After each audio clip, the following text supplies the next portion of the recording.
रजत तो रजत, सासू माँ ने भी आज खूब ताने सुनाए हैं सभी को। एक बात इसकी भी मदद करती है, इसे बर्बाद करती है।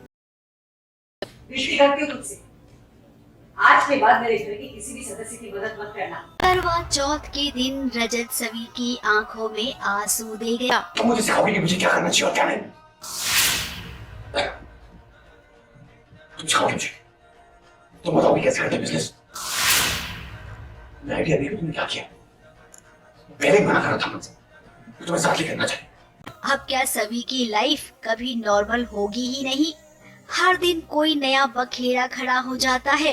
ये करना चाहती है वो कुछ और, लेकिन ना कुछ और ही समझ बैठते हैं लोग, और वो कुछ और के चक्कर में ही स्यापे हो जाते हैं। अब देखिए, रजत के पापा चाहते थे कि सभी रजत के साथ जाए प्रॉपर्टी डील के लिए।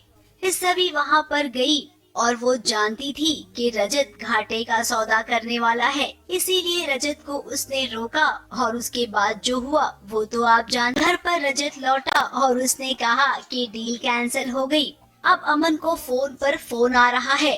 वही भाग्यश्री करवा चौथ की तैयारी करने में बिजी थी, लेकिन जैसे ही उसे पता चला कि सभी ने गड़बड़ कर दी है, देखिए इस सभी के पास आके उसे बातें सुनाने लग गई है। बिजनेस के बारे में क्या पता? अगर नहीं पता तो भेजा क्यों उसे?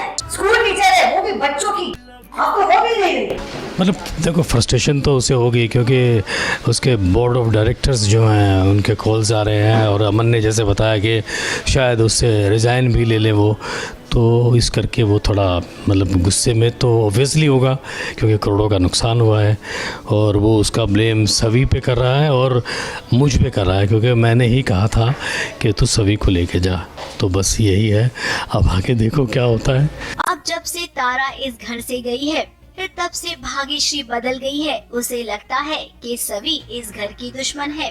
अब कहानी में हीरोइन के साथ ही सब कुछ होता है। फिर फिलहाल अभी करवा चौथ की पूजा भी होगी और उम्मीद करते हैं कि उस करवा चौथ की पूजा में सब कुछ अच्छे से हो जाए, वरना सभी का ये पहला करवा चौथ कहीं ऐसा ना हो कि आखिरी बन जाए। अब जब पति पत्नी के बीच प्यार ही नहीं होगा तो करवा चौथ का व्रत रखने का क्या मतलब है।